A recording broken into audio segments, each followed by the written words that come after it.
Hello, smart minds. Welcome to Microscope Mind, where we zoom into biology and blow your mind.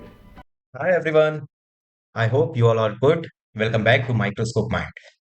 Today we are diving deep into the green world of the plants to uncover the fascinating mechanism of photosynthesis.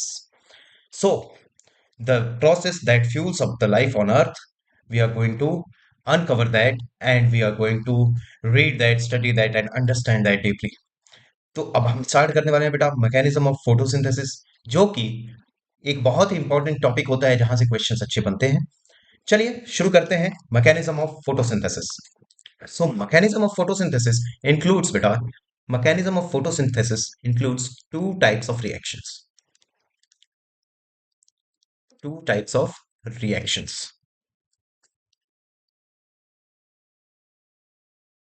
The first one is light reaction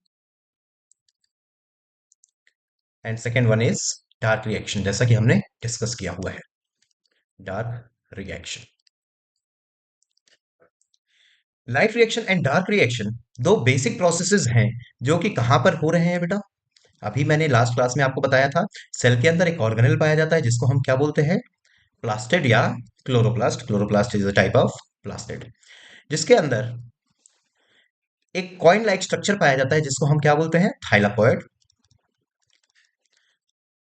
ये complete stack of thylakoid will be known as granum.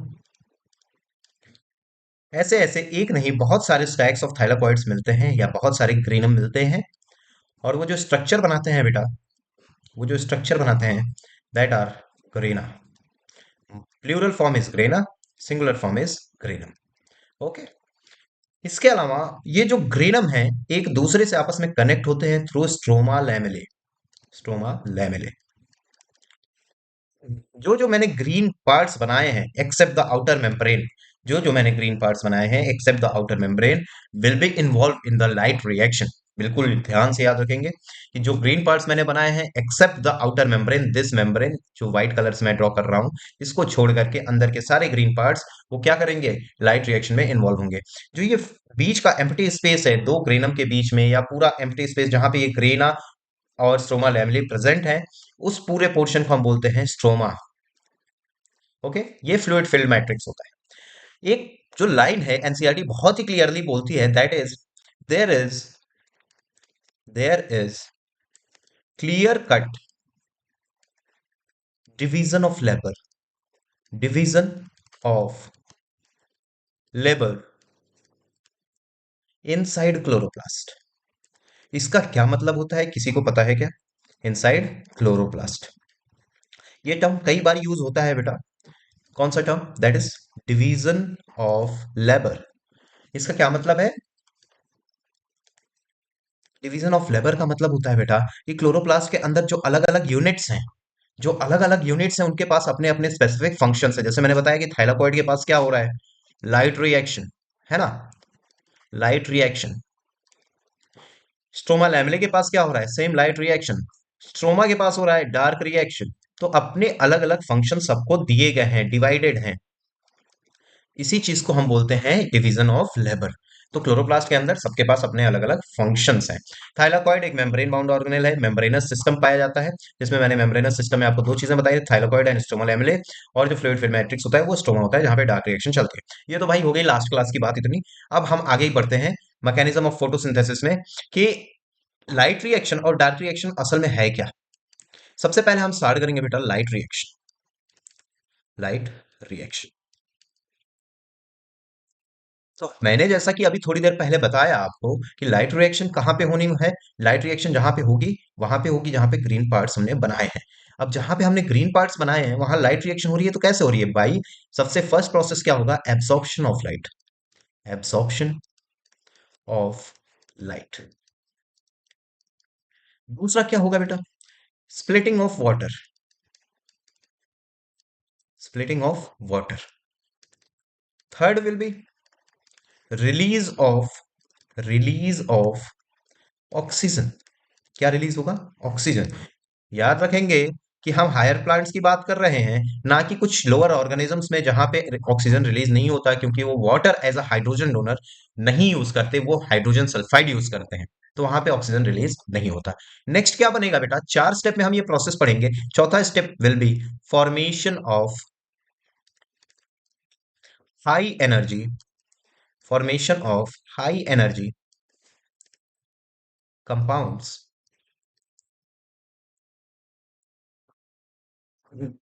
या हम high energy chemical compounds लिखें, that will be more better.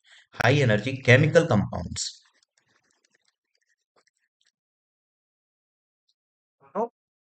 ये high energy chemical compounds क्या होंगे, दो होंगे बेटा। एक होगा एटीपी, याद रखेंगे हम, एक एटीपी बनेगा, दूसरा बनेगा NADPH प्लस H प्लस। ये दो चीजें बनने वाली हैं जो कि हाई एनर्जी केमिकल कंपाउंड्स होती हैं, जो एनर्जी रिक्वायरमेंट में अब एनर्जी प्रोड्यूस करती हैं। ओके, तो ये जो है हाई एनर्जी केमिकल कंपाउंड्स बन गए, 4 स्टेप में लाइट रिएक्शन हो गई। तो क्या आपने एक चीज नोटिस करी यहाँ पे, लाइट के एब्जॉर्प्शन की वजह से वाटर स्प्लिट हो रहा है, ऑक्सीजन रिलीज हो रहा है, और finally high energy chemical compounds बन रहे हैं। इस वजह से इस पूरे प्रोसेस को, इस पूरे लाइट रिएक्शन को हम एक और नाम देते हैं बेटा, known as photochemical phase. Photochemical phase of photosynthesis. क्या बोलते हैं, फोटोकेमिकल फेज ऑफ फोटोसिंथेसिस। क्यों बोलते हैं, बहुत ही क्लियरली मैंने समझाया। लाइट को हम फोटो भी बोलते हैं, लाइट से क्या मिलेगा, फोटोन मिलेगा। फोटोन ही यूज होगा for activation of some complexes that will include splitting of water, release of oxygen and formation of high energy chemical compounds। तो केमिकल का या केमिकल कंपाउंड्स का सिंथेसिस कराना यूजिंग फोटोन या लाइट एनर्जी, इसलिए हमने बोला photochemical phase. That will B clear. बहुत ही ज्यादा कंफ्यूजन होती है, अब नहीं होनी चाहिए। चलिए अब हम देखते हैं कि ये हो कैसे रहा है आखिर। उससे पहले जरा सा आप थाइलाकॉइड्स के बारे में देखिए कि ये क्या मैंने कॉइन लाइक स्ट्रक्चर बना दिया। Thylakoid, this is the coin like structure, thylakoid, एक कॉइन जैसा। क्या ये ऐसे ऐसे बहुत सारे कॉइन लाइक स्ट्रक्चर्स मिल करके ग्रेनम बनाएंगे? यस, ऑब्वियस सी बात है, ये ग्रेनम बनाएंगे। देखिए क्या मैंने एक ग्रेना बना दिया यहाँ पे, ये ग्रेना बन गया है। अब इसी ग्रेना को हम जूम करते हैं और दो थाइलाकॉइड्स के बीच की बात देखते हैं। एक ये ग्रेना है जो कि हमने जूम किया है और उसका एक थाइलाकॉइड देख रहे हैं, ये देखिए। क्या ये थैलाकॉइड्स एक दूसरे के ऊपर रखे हुए हैं? यस। तो क्या हम कह सकते हैं कि ये वाला पोर्शन और ये वाला पोर्शन एक दूसरे को दबा रहा है? इसको हम बोलेंगे एप्रेस्ड पार्ट, एप्रेस्ड पार्ट। और जो ओपन है, जो किसी से दबा हुआ नहीं है, उसको हम बोलेंगे non appressed part, non appressed part. दबा हुआ एप्रेस्ड पार्ट और नहीं दबा हुआ वो नॉन एप्रेस्ड पार्ट। तो बेटा हम एक क्वेश्चन पूछता हूं, ये स्ट्रोमा लैमेले जो है, स्ट्रोमा लैमेले, ये एप्रेस्ड है या नॉन एप्रेस्ड है? ये बहुत ही काम आने वाला है, क्योंकि हम जब non cyclic and cyclic photophosphorylation की बात करेंगे तो वहां ये काम आएगा। चलिए, तो ये दो चीजें क्लियर हो गई कि ग्रेना का जो ऊपर वाला पोर्शन है वो कैसा है, नॉन एप्रेस्ड, या थाइलाकॉइड का जो सबसे ऊपर थाइलाकॉइड है वो नॉन एप्रेस्ड है, उसके बीच वाले है क्या, एप्रेस्ड। चलिए ध्यान देंगे कि जब लाइट रिएक्शन हम पढ़ते हैं तो हम पढ़ते हैं वहां पे कि थाइलाकॉइड्स के ऊपर कुछ मेम्ब्रेन्स प्रेजेंट है, मेम्ब्रेन्स के अंदर कुछ पिगमेंट्स प्रेजेंट हैं।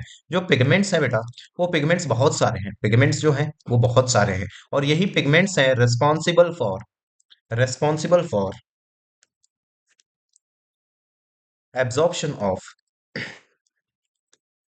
Absorption of light. ठीक है, यही पिगमेंट्स हैं। अब ये पिगमेंट्स कैसे हैं, इसे ग्रुप में प्रेजेंट है बेटा, ग्रुप में प्रेजेंट है। ये देखिए, ये ग्रुप में मैंने पिगमेंट्स बना दिए, और ये जो ग्रुप में पिगमेंट्स प्रेजेंट हैं वो लाइट को एब्जॉर्ब करके ट्रांसफर करते हैं to a single chief pigment molecule. इसको हम बोलते हैं रिएक्शन सेंटर। क्या बोलते हैं, रिएक्शन सेंटर। रिएक्शन सेंटर की तरह एक्ट कौन करेगा, चीफ पिगमेंट मॉलिक्यूल। और मुझे लगता है आपको याद आ रहा होगा चीफ पिगमेंट मॉलिक्यूल क्या था। Chief pigment molecule, yes it is chlorophyll A, chlorophyll A. ठीक है, ये है चीफ पिगमेंट मॉलिक्यूल जो रिएक्शन सेंटर की तरह काम करेगा। बाकी जो सारे पिगमेंट्स हैं जिसमें कि chlorophyll A, B, C, carotenoids, ज़ैंथोफिल्स जो भी हैं, वो कैसे होंगे बेटा? Accessory pigments, accessory pigments. और इन्हीं एसेसरी पिगमेंट्स को हम बोलेंगे बेटा लाइट हार्वेस्टिंग कॉम्प्लेक्स। ये सब कहाँ प्रेजेंट है? ये है आपका थाइलाकॉइड, ये इसकी मेम्ब्रेन यहाँ पे ऐसे प्रेजेंट है। ठीक है, ये चीज क्लियर हो गई। तो ये दो चीजें जो हैं, एक तो रिएक्शन सेंटर पहला, और दूसरा आपका लाइट हार्वेस्टिंग कॉम्प्लेक्स। क्या क्या? Light harvesting complex, LHC in short, plus reaction centre, ये दोनों मिलकर के एक सिस्टम बनाते हैं जिसको हम बोलते हैं फोटो सिस्टम। क्या बनाते हैं? Photo system. फोटो सिस्टम के ऊपर एक एक्सपेरिमेंट किया गया था बाय इमर्सन एंड अर्नोल्ड। मैं पूरा एक्सपेरिमेंट नहीं बताऊंगा, थोड़ा बहुत उसका आइडिया देता हूं। इसके बारे में किसने एक्सपेरिमेंट किया था बेटा? Emerson and Arnold. इन्होंने क्या किया था? इन्होंने एक्सपेरिमेंट किया ऑन अ ग्रीन एल्गा। और वो ग्रीन एल्गा कौन सा था बेटा? On chlorella. क्लोरेला के ऊपर एक्सपेरिमेंट किया, और इन्होंने ये बताया देख करके कि क्लोरेला के ऊपर जब हम मोनोक्रोमेटिक बीम ऑफ लाइट डालते हैं, मोनोक्रोमेटिक बीम ऑफ लाइट डालते हैं, कितने वेवलेंथ की? 700 नैनोमीटर या और 680 नैनोमीटर। देखो, मोनोक्रोमेटिक बीम ऑफ लाइट आपने फिजिक्स में भी पढ़ा होगा। मोनोक्रोमेटिक क्या होता है? Light having single wavelength, single wavelength. ठीक है बेटा, एक वेवलेंथ, या तो हम 700 नैनोमीटर ले रहे हैं या 680 नैनोमीटर ले रहे हैं। तो अब मैंने ऐसे लाइट डाला, ये मान लो 700 नैनोमीटर की है। तो नॉर्मल जो फोटोसिंथेसिस कर रहा था ये green alga, this is green alga, ये जो नॉर्मल फोटोसिंथेसिस कर रहा था उसमें क्या दिखा? ड्रॉप, मिनिमम फोटोसिंथेसिस दिखी, मिनिमम फोटोसिंथेसिस। और आपको पता है बेटा 700 नैनोमीटर के आसपास कौन सा कलर होता है? Red colour. इसीलिए इसको हमने बोला रेड ड्रॉप। क्या बोला? Red drop, red drop. 680 के आसपास भी वही कलर होता है। इसके अलावा जब हमने इन दोनों को कंबाइन करके डाला, तो वो लाइट कैसी? मोनोक्रोमेटिक रही या नहीं? नहीं रही। तो हमने कंबाइंड कंबाइंड 680 एंड 700 नैनोमीटर की लाइट को जब क्लोरेला के ऊपर डाला, तो फोटोसिंथेसिस में फोटोसिंथेसिस में इन्हेंसमेंट देखी, फोटोसिंथेसिस इनहेंस्ड। इसी को एक और नाम दिया गया बेटा, इसी को एक और नाम दिया गया, known as Emerson enhancement effect. Are you clear? Emerson enhancement effect, यही था छोटा सा एक्सपेरिमेंट। अब इन्होंने ये बताया कि एक फोटो सिस्टम नहीं काम कर रहा होगा, साथ में दो फोटो सिस्टम काम कर रहे होंगे। इसके बेसिस पे कंक्लूजन ड्रॉ किया। कंक्लूजन क्या ड्रॉ किया? कि two photosystems are working together. एक से काम नहीं चल रहा है प्लांट का। और दो फोटो सिस्टम की बात हम करें तो एक है PS1 और दूसरा है बेटा PS2, photo system 1 and photo system 2। याद रखेंगे फोटो सिस्टम 1 पहले डिस्कवर हुआ था, और वो कौन सा था बेटा? वो फोटो सिस्टम जिसका एब्जॉर्प्शन पीक मिला 700 नैनोमीटर पे। दूसरा फोटो सिस्टम बाद में डिस्कवर हुआ, उसका एब्जॉर्प्शन पीक मिला 680 नैनोमीटर पे। तो PS1 और PS2 नाम दिया गया है on the basis of discovery, ना कि उनके एब्जॉर्प्शन पीक के हिसाब से। व्हाट इज एब्जॉर्प्शन पीक बेटा? एब्जॉर्प्शन पीक याद रखेंगे आप हमेशा कि 700 नैनोमीटर से एक भी वेवलेंथ ऊपर हुआ तो ये एब्जॉर्प्शन नहीं करेगा, एब्जॉर्प्शन रुक जाएगा, एब्जॉर्प्शन नहीं होगा। लेकिन 700 के नीचे कितना भी है एब्जॉर्प्शन तो करेगा भाई, एब्जॉर्प्शन करेगा। वैसे ही सेम PS2 में भी 680 से ऊपर नहीं करेगा और 680 के नीचे करेगा, ऊपर नहीं करेगा और नीचे करेगा। 680 पे उसका पीक पाया जाएगा, मतलब मैक्सिमम एब्जॉर्प्शन कहां तक होगा? 680 तक PS2 में, और PS1 में 700 नैनोमीटर तक। ये चीज याद रखिएगा। आगे बढ़ते हैं बेटा, दो फोटो सिस्टम की बात कर रहे हैं हम, तो पहले याद करिए फोटो सिस्टम बना किससे? Light harvesting complex plus reaction centre से मिलकर के बना है। ये दो चीजें यूज करके हम एक प्रोसेस पढ़ते हैं जिसको हम जेड स्कीम पढ़ते हैं। जेड स्कीम, जेड स्कीम क्या है भाई? फोटोसिंथेसिस के लाइट रिएक्शन में हम जो करने वाले हैं वो बनाने वाले हैं high energy compounds that is known as ATP और NADPH2। है कि नहीं? ये दो चीजें बनाने वाले हैं। उसी को बनाने के लिए हमें क्या करना है? सबसे पहले एक थाइलाकॉइड लिया। थाइलाकॉइड के ऊपर हमने लाइट ड्रॉप कराया। जब थाइलाकॉइड के ऊपर लाइट आएगी तो यहाँ पे जो पिगमेंट्स प्रेजेंट हैं, ये पिगमेंट्स लाइट को एब्जॉर्ब करेंगे और ये ट्रांसफर करेंगे to the main chief pigment molecule. देखिए, मैंने यहाँ पे बहुत सारे पिगमेंट मॉलिक्यूल्स बनाने हैं। ये मैंने बनाए हैं, 1 2 3 4 5, 5 6 7 8 9 10 11 12 14 15। ठीक है बेटा। अब इसमें मैंने एक और पिगमेंट मॉलिक्यूल बनाया, known as chief pigment molecule this one. तो ये नीचे वाला पोर्शन जो है वो क्या रह गया बेटा?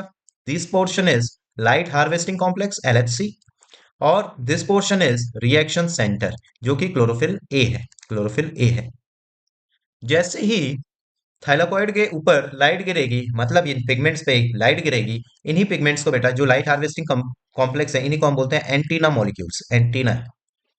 ठीक है। जैसे ही इस पे लाइट गिरेगी तो लाइट की वजह से फोटॉन्स आएंगे और इनको एनर्जी प्रोवाइड करेंगे। जैसे ही एनर्जी मिलेगी इन्हें, तो इनका जो इलेक्ट्रॉन है वो लोअर एनर्जी स्टेट से हायर एनर्जी स्टेट पे जाएगा। और जैसे ही ये इलेक्ट्रॉन्स जंप करेगा, ये ट्रांसफर करेंगे energy to the other pigment molecules, ultimately transferring its energy to the reaction centre. जब इतनी सारी एनर्जी एक साथ रिएक्शन सेंटर पे आएगी तो ये क्लोरोफिल ए मॉलिक्यूल अपना एक इलेक्ट्रॉन रिलीज करेगा, जंप कराएगा। ठीक है। और ये जो इलेक्ट्रॉन जंप होगा, उसको एक्सेप्ट करने के लिए यहाँ पे प्रेजेंट होगा प्राइमरी इलेक्ट्रॉन एक्सेप्टर। ये चीज हम मेम्ब्रेन में भी पढ़ेंगे, लेकिन आपको अभी जेड स्कीम पढ़नी है। एक्सेप्टर, ये प्राइमरी इलेक्ट्रॉन एक्सेप्टर जैसे ही इलेक्ट्रॉन एक्सेप्ट करेगा, इसको भेज देगा into the electron transport system. अपने पास भी नहीं रखेगा क्योंकि ये हाई एनर्जी इलेक्ट्रॉन है। तो ये किस में ट्रांसफर करेगा इस इलेक्ट्रॉन को? Electron transport system. और ये इलेक्ट्रॉन ट्रांसपोर्ट सिस्टम ट्रांसफर करेगा इसी चीज को to the another photosystem. किधर बेटा? दूसरे फोटो सिस्टम की तरफ।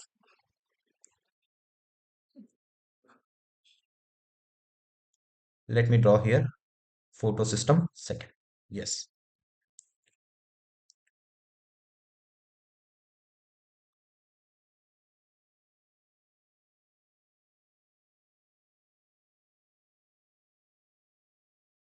एक और फोटो सिस्टम है यहाँ पे, इसको हमने बोला बेटा photo system second, this one. And this one is photo system first. तो ये जो इलेक्ट्रॉन ट्रांसपोर्ट सिस्टम के थ्रू इलेक्ट्रॉन्स आएंगे वो कहाँ आएंगे? फोटो सिस्टम फर्स्ट के पास। और ये जैसे ही एक्सेप्ट करेगा इस इलेक्ट्रॉन को, साथ साथ में यहाँ पे और भी सनलाइट पड़ रही होगी, वो भी अपना इलेक्ट्रॉन रिलीज करेगा to the primary electron acceptor. और वहां पे क्या प्रेजेंट होंगे बेटा? FD FNR कॉम्प्लेक्स, जो कि क्या कराएंगे? Reduction of NADP plus into NADPH2। है ना? ये पूरा प्रोसेस चलता है। ये प्रोसेस हम और डिटेल में अच्छे से समझने वाले हैं। पहले आप देखिए, लाइट आई एक फोटो सिस्टम पे जिसने इलेक्ट्रॉन जंप कराया to the primary electron acceptor, और ये इलेक्ट्रॉन एक्सेप्टर अपना इलेक्ट्रॉन भेजेगा to the electron transport system, और उसके थ्रू वो जाएगा दूसरे फोटो सिस्टम के पास। वो फोटो सिस्टम एक्ट करेगा एज अ रिसीवर, और वो रिसीव करने के बाद अपने इलेक्ट्रॉन्स को जंप कराएगा to the another primary electron acceptor. जो दूसरा इलेक्ट्रॉन एक्सेप्टर है वो अपना इलेक्ट्रॉन्स को ट्रांसफर करेगा इस कॉम्प्लेक्स के पास, जिससे क्या? हाई एनर्जी मॉलिक्यूल क्या बनेगा? NADPH2। एटीपी की बात करें तो वो आगे करेंगे, अभी नहीं करेंगे। एटीपी की सिंथेसिस हम दूसरी थियरी से करेंगे। तो क्या बेटा, ये अगर हम देखें कंप्लीट प्रोसेस, तो क्या ये एक जेड शेप बना रहा है? जेड शेप बना रहा है क्या? ध्यान दीजिए, जेड शेप बना रहा है क्या? इसीलिए इसका नाम क्या रखा गया है? Z scheme. नेक्स्ट अगर हम बात करें कीमी ऑस्मोटिक हाइपोथेसिस की, कीमी ऑस्मोटिक हाइपोथेसिस, एक ये हाइपोथेसिस है जिसके थ्रू एटीपी के बनने को समझाया गया है बेटा। हमने यहाँ पे देखा है कि एक थाइलाकॉइड की मेम्ब्रेन है। क्या है यहाँ पे? एक थाइलाकॉइड है और उसकी मेम्ब्रेन्स प्रेजेंट है यहाँ पे।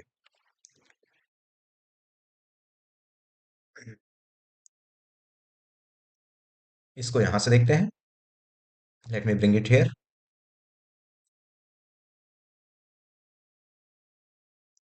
देखिए, हमने एक थाइलाकॉइड ले लिया। ओके। अब यहाँ पे थाइलाकॉइड की मेम्ब्रेन पे जैसा कि आप सबको पता है यहाँ पे क्या है, पिगमेंट मॉलिक्यूल्स हैं, एसेसरी पिगमेंट्स हैं जिनको हमने एंटीना बोला, और इसके साथ में प्रेजेंट है बेटा एक चीफ पिगमेंट मॉलिक्यूल ऑल्सो।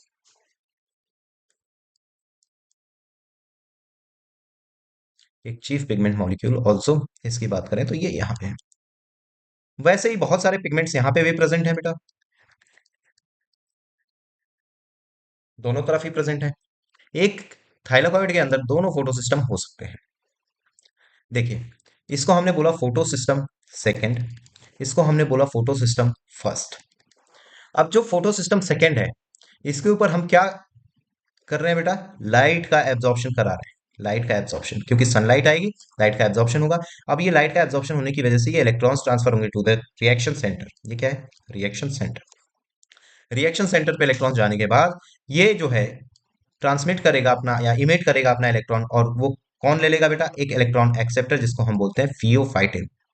इसका क्या नाम है बेटा, फियोफाइटिन। फियोफाइटिन, फियोफाइटिन जो है इस इलेक्ट्रॉन को ट्रांसपोर्ट करेगा इनटू इलेक्ट्रॉन ट्रांसपोर्ट चेन। कहाँ पे भेजेगा, इलेक्ट्रॉन ट्रांसपोर्ट चेन के अंदर। वो इलेक्ट्रॉन ट्रांसपोर्ट चेन छोटी सी है, याद रखनी है आपको, 2-3 मॉलिक्यूल्स याद रखने हैं और ज्यादा नहीं।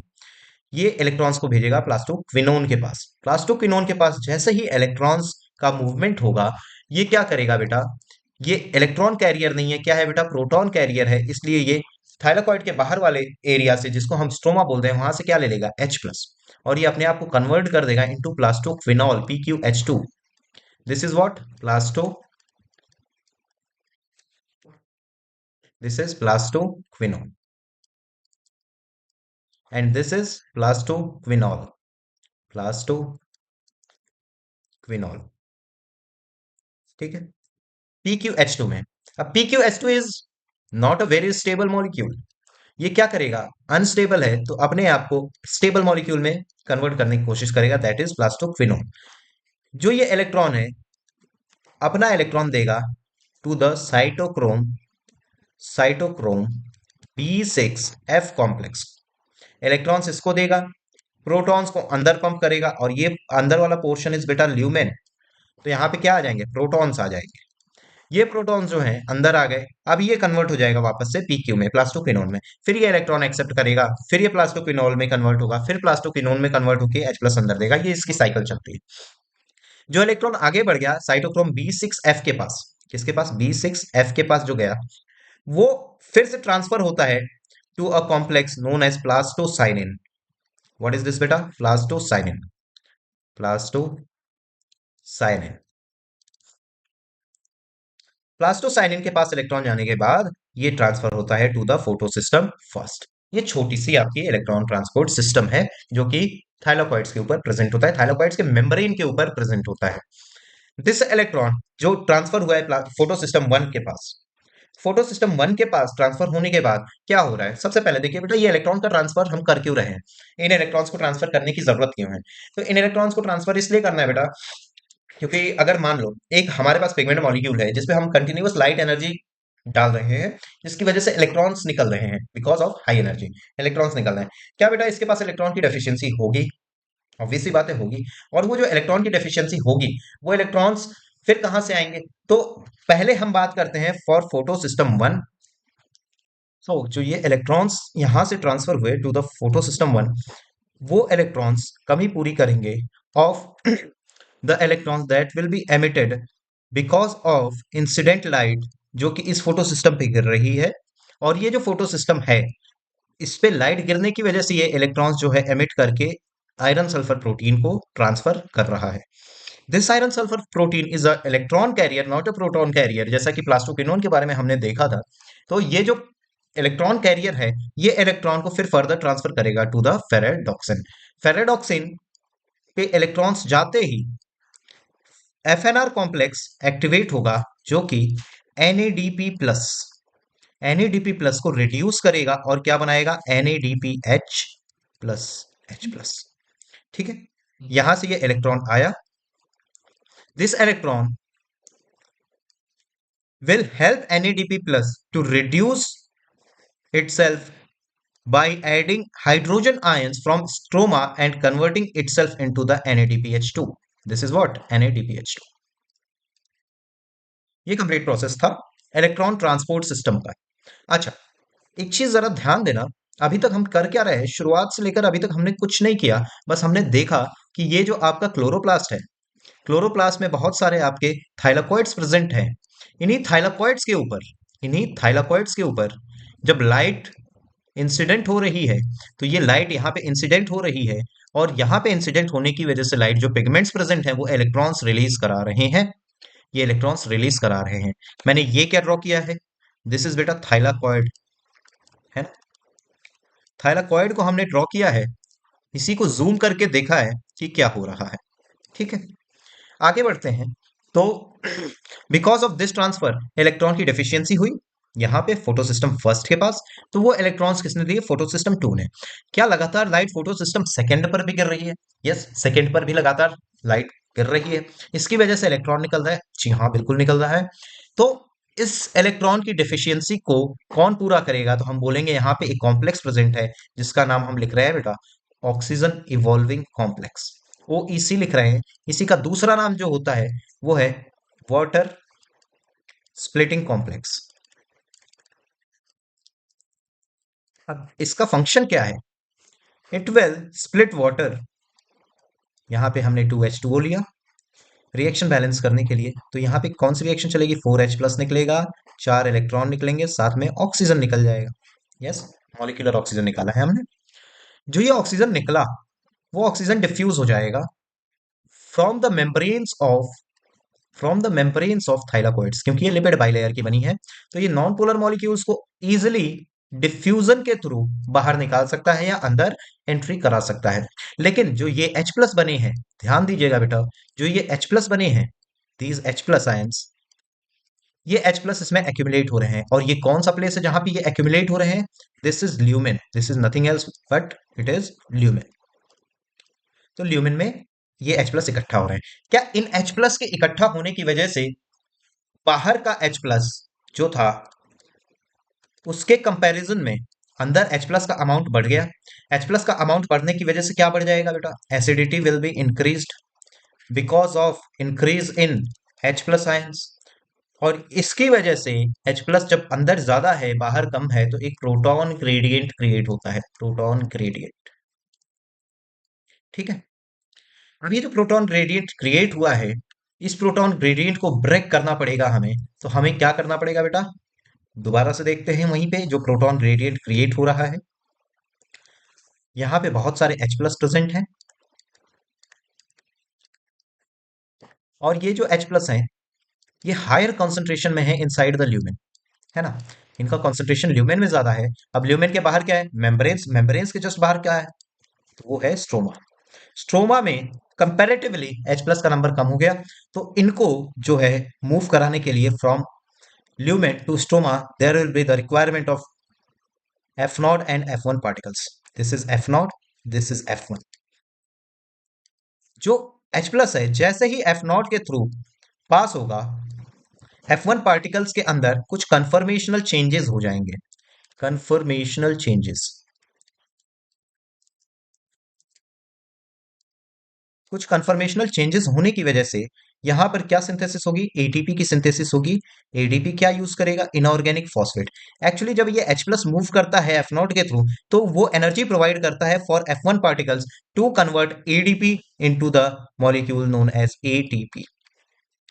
क्या ये याद रहेगा आपको?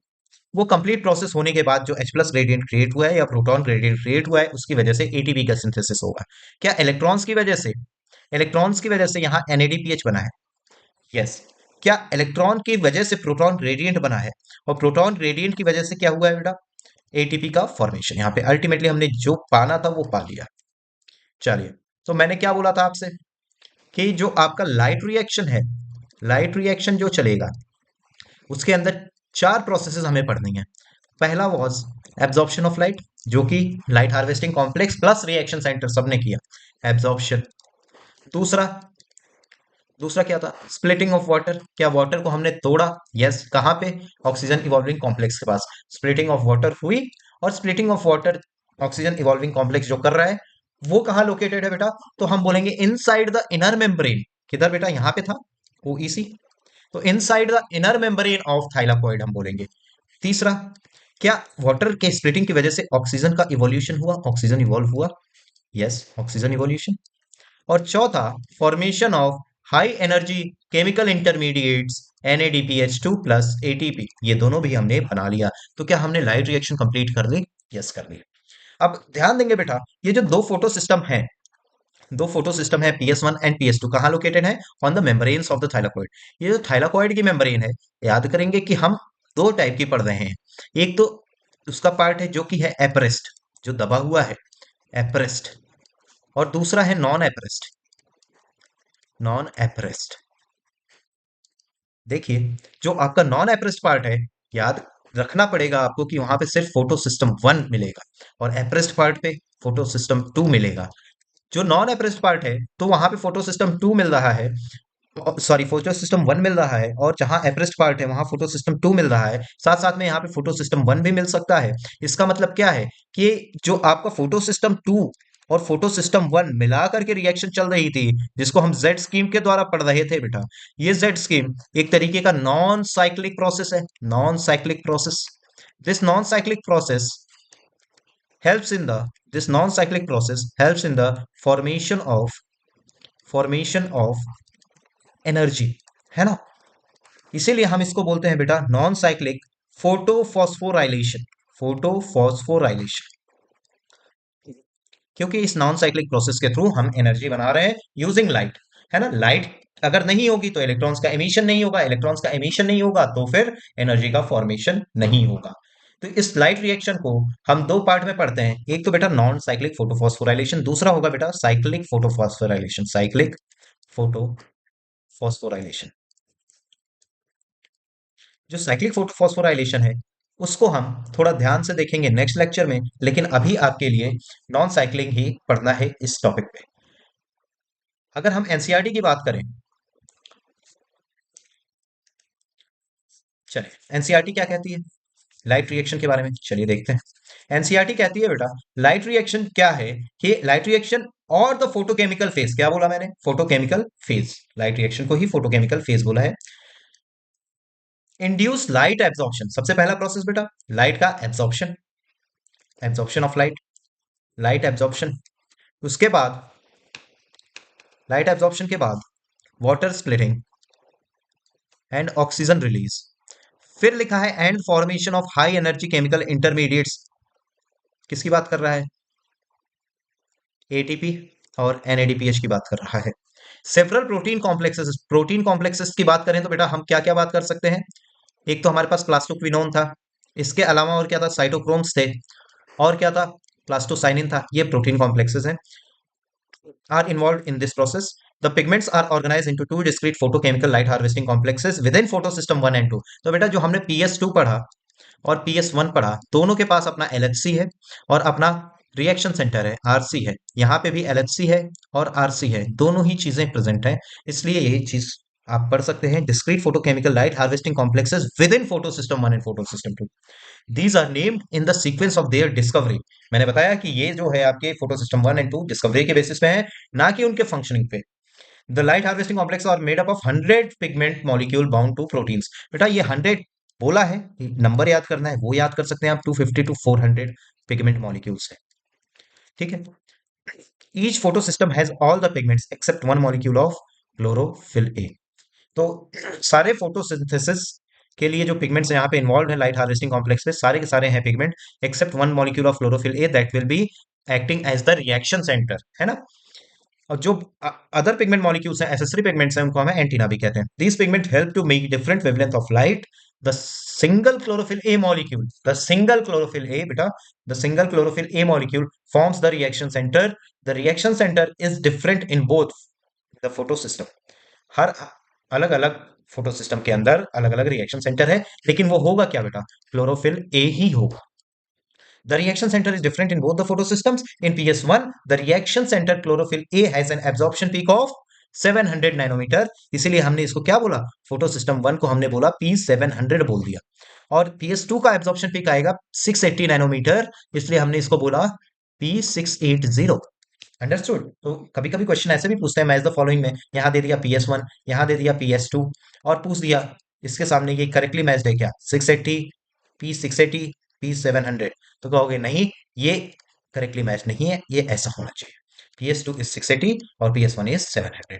ओके, क्लियर है? तो ठीक है बेटा, आज के लिए इतना ही बस। इसके बाद हम कंटिन्यू करेंगे अबाउट नॉन साइक्लिक फोटोफॉस्फोराइलेशन, और उसके अलावा साइक्लिक फोटोफॉस्फोराइलेशन, उनके बीच में डिफरेंसेस, साइक्लिक फोटोफॉस्फोराइलेशन थोड़ा डीप में करेंगे, फिर हम डार्क रिएक्शन या बायोसिंथेटिक फेज की तरफ बढ़ेंगे।